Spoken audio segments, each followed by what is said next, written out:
Olá, amigos de Botequim, como estão vocês? Espero que todos estejam bem.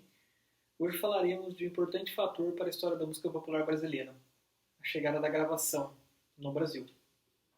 Polka, choro e poesia pela banda da Casa Edson, Rio de Janeiro.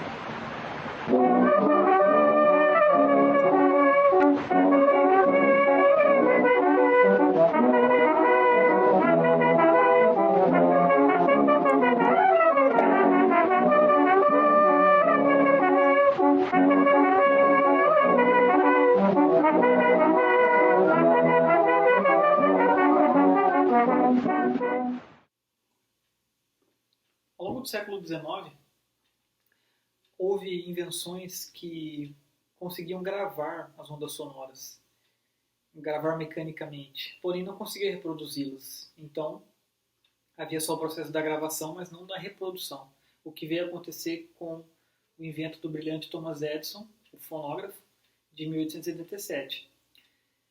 A partir de 1886 começou a comercialização desse aparelho, e esse aparelho gravava num cilindro, né? Então parecia um rolinho assim, onde uma agulha riscava as ondas sonoras.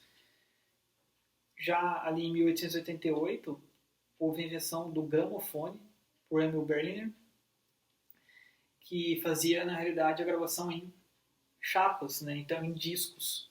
Esse disco apresentava algumas vantagens em relação ao cilindro, como, por exemplo, a gravação dos dois lados, né? E foi perdendo força o cilindro. Mais para frente foi criado o disco de 78 rotações com uma substância chamada goma laca, e ele durava ali, a gravação conseguia durar entre 2 e 3 minutos.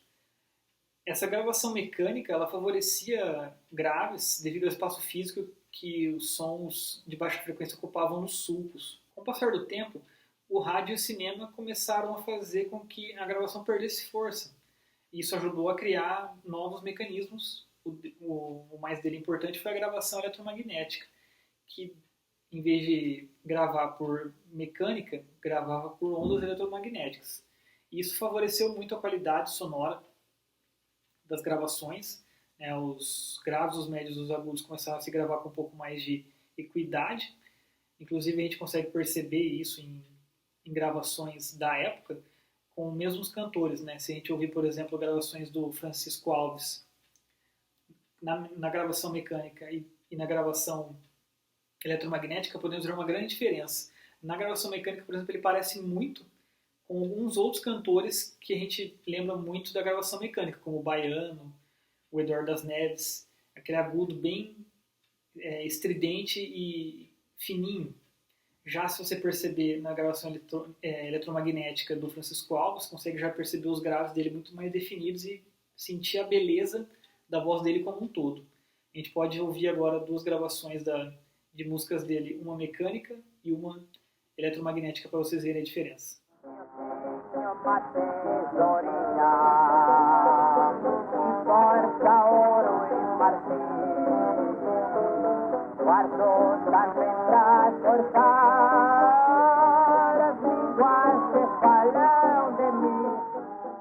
Amar a uma só mulher, deixando as outras todas sempre em vão.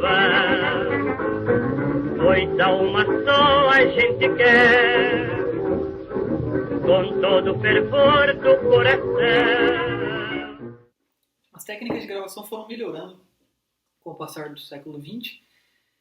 Por exemplo, uma coisa que impulsionou isso foi as guerras, a Segunda Guerra Mundial principalmente, para melhorar a qualidade da gravação, para fazer espionagem, comunicação e tudo mais. Na década de 40, foi criado um dos mais importantes estilos de reprodução de áudio, que é o LP, Long Play, também conhecido como disco de vinil. Ele tem esse nome porque ele é feito de um material plástico que chama policloreto de vinila. No geral, é de 33 rotações por minuto e conseguia gravar 30 minutos de cada lado, com uma qualidade já muito boa.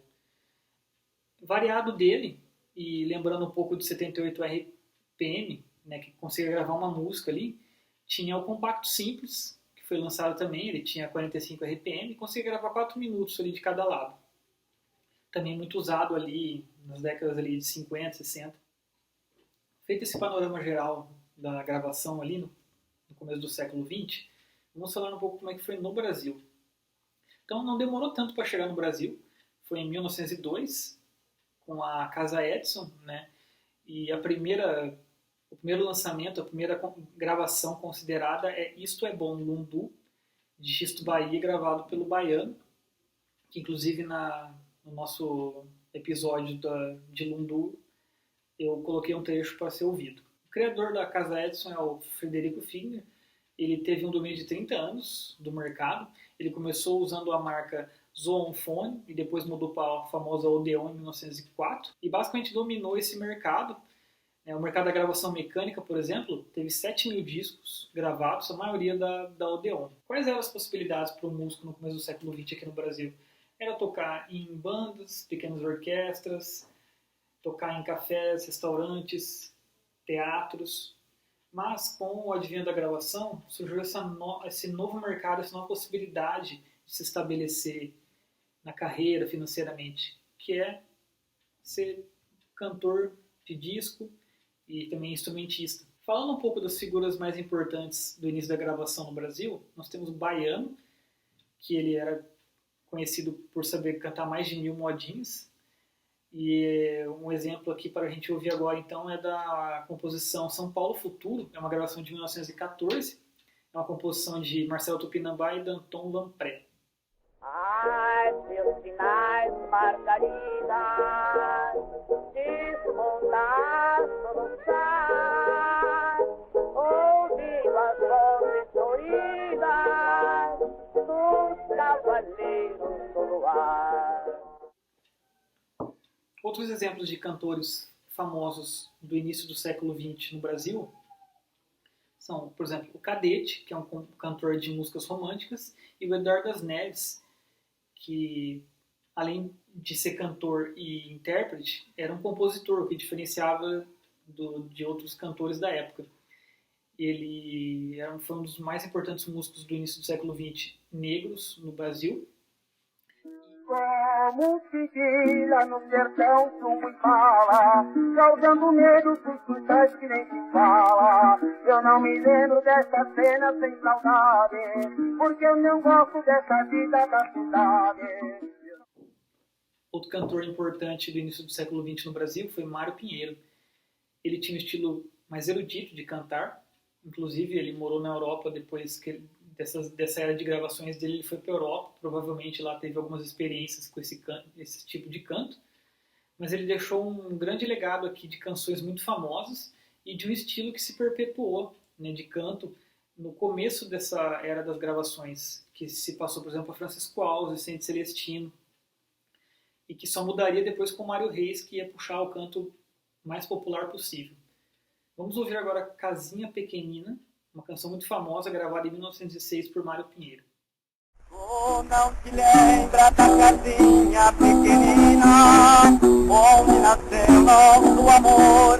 Ai, tu não te lembra da casinha pequenina, onde nasceu nosso amor?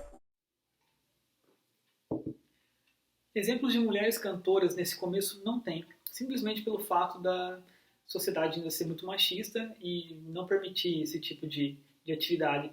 Elas somente eram restritas ao teatro de revista, algumas cantoras, e quase nenhuma conseguiu se destacar. A primeira que foi se destacar realmente foi a Aracy Cortes ali, com o teatro de revista, e aí conseguiu depois gravar discos no final dos anos 20. Um outro fator importantíssimo de se notar é que a maioria das músicas gravadas na fase mecânica foi de grupos instrumentais, de grupo de choro, de bandas, e temos alguns artistas que se destacaram e foram importantíssimos para esse começo da história da música popular brasileira, como Canhoto, que foi um violonista muito importante, e Patápio Silva, que foi um flautista que continuou o legado ali de Joaquim Calado e depois foi desembocar em Pixinguinha. Patápio Silva tinha uma técnica muito apurada, era um virtuose, e provavelmente, se não tivesse morrido aos 27 anos, ele teria seguido carreira de músico erudito. Mas ele compôs e gravou um número de peças que foram muito influentes nos primeiros anos do século XX, tanto para a história da gravação quanto para o repertório de flauta, repertório de choro, de música instrumental brasileiro. Vamos ouvir então uma obra sua muito famosa na época, chamada Primeiro Amor, que é de 1904.